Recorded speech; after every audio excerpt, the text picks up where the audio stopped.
Welcome back to The Explainer. Today, we're diving into week 07, which is all about the data journey in project monitoring. If you've ever watched a project slowly go off the rails and thought to yourself, how on earth did we not see this coming? Well, you're absolutely in the right place. We're going to get into the absolute lifeblood of tracking progress and making informed decisions. Let's get to it. Here's our roadmap for this session. We'll kick things off with the power of monitoring, move into tracking success with KPIs, talk about collecting and analyzing the right data, and then hit on the incredibly high stakes of data privacy before we wrap up with our key takeaways. All right, section 1, the power of monitoring. At its core, monitoring is your absolute best risk mitigation tool. Patrick Gouda actually calls it an art, and it's really about collecting just the necessary info with the minimum amount of effort. Think about it like you're captaining a massive cargo ship. You don't need to know the temperature of every single drop of ocean water around you, right? You just need your compass and radar, so you don't need an iceberg.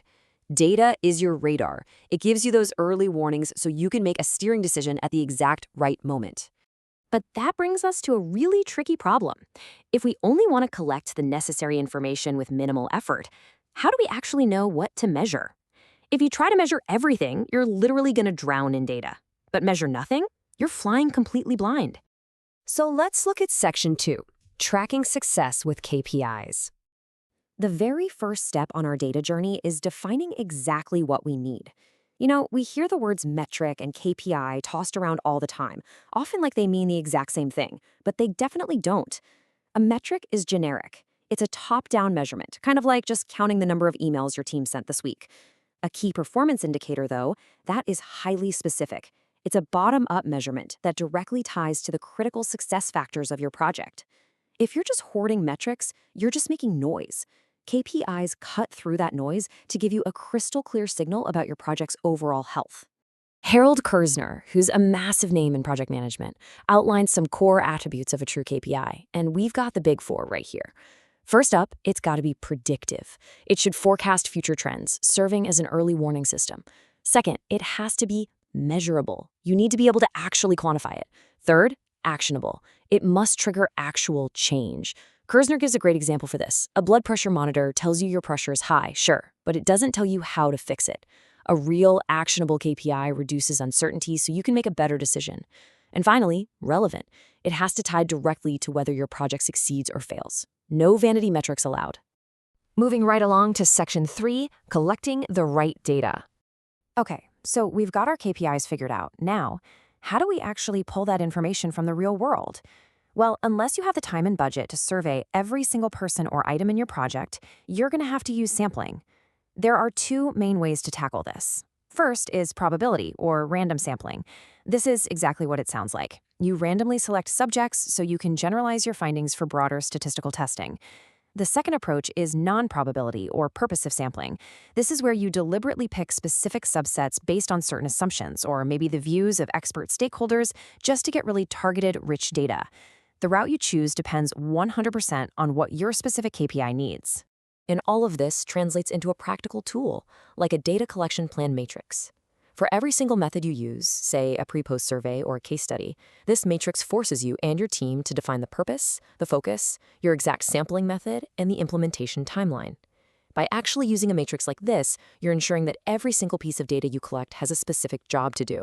It literally eliminates wasted effort. Let's dive into section 4, analyzing for project insights. Because let's be real, collecting all this data is entirely useless if we can't make sense of it. When we analyze it, we're basically looking through two different lenses. First up is descriptive analytics. This is taking stock of past or current performance. It's like looking in the rearview mirror to see, did we hit our schedule? Did we stay on budget? But the real magic, that happens with predictive analytics. This uses your current data to flag early warning signs, helping you forecast where the project is actually heading.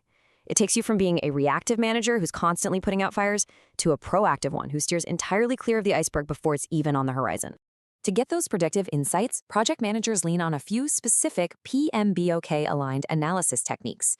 We've got variance analysis, which exposes that critical gap between your original plan and reality. Then there's trends analysis, which tells you if things are trending up or spiraling down over time. Earned value analysis integrates scope, schedule, and cost to give you a really comprehensive bottom-line health score. And lastly, technical performance measurement, or TPM, which essentially checks to make sure your actual deliverables are hitting those required technical specs.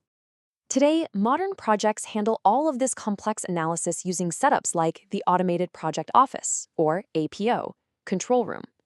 You can see how it pulls operational data and expert knowledge right into a central hub, processes the whole thing, and then feeds it out to an analysis and presentation system. Thanks to cloud computing and big data, tools like this can integrate absolutely massive amounts of information in real time. It basically gives project managers a live command dashboard to make rapid, informed decisions based on hard facts. All right, on to Section 5, Data Privacy and Security. Now, I want to shift the tone here for a second because this is where the stakes get incredibly high.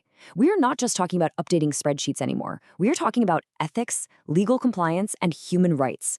When you start collecting data, especially personal data from real people, you are taking on a massive liability. Adhering to regulations like GDPR in Europe or HIPAA in healthcare, that is not a nice to have. It is a fundamental, non-negotiable responsibility. Cybercrime is through the roof right now, and a serious data breach or an ethical slip-up can completely derail a project that is otherwise doing perfectly fine. So protecting this data has to happen right alongside everything else we've been talking about. To help keep us on the right side of the law, the World Bank has these 4 core privacy principles we really need to follow. Number 1, purpose limitation. Only collect data for a specified, completely legitimate purpose. Number 2, data minimization. You want to collect the absolute minimum amount of data necessary to get the job done. Number 3, transparency. People have to know exactly what you're doing with their info. And number 4, consent. You absolutely must have their clear, explicit permission. The World Bank's SSCI guidelines really hammer these concepts home, but I want you to pay special attention to the core idea of data subject rights. Individuals have the absolute right to request information about their personal data and to seek redress if they think it's being misused. You cannot bypass informed consent. And listen to this, data collected for one purpose cannot just be casually repurposed later on without asking for permission all over again. Finally, Section 6, Key Takeaways. We've covered a ton of ground on this data journey today. The big things I want you to remember are these. First, monitoring isn't just record keeping. It is the engine that drives your active steering decisions. Second, do not settle for generic metrics. Put in the work to identify true, actionable KPIs. Third, use structured sampling inside a very clear data collection plan. Fourth, remember that raw data means nothing until you translate it using predictive and descriptive analytics. And lastly, rigorously, and I mean rigorously, protect the privacy and security of every single piece of data you handle. So, I'm going to leave you with this final, somewhat provocative thought, inspired by the great Harold Kersner. He famously warns that what cannot be measured cannot be controlled.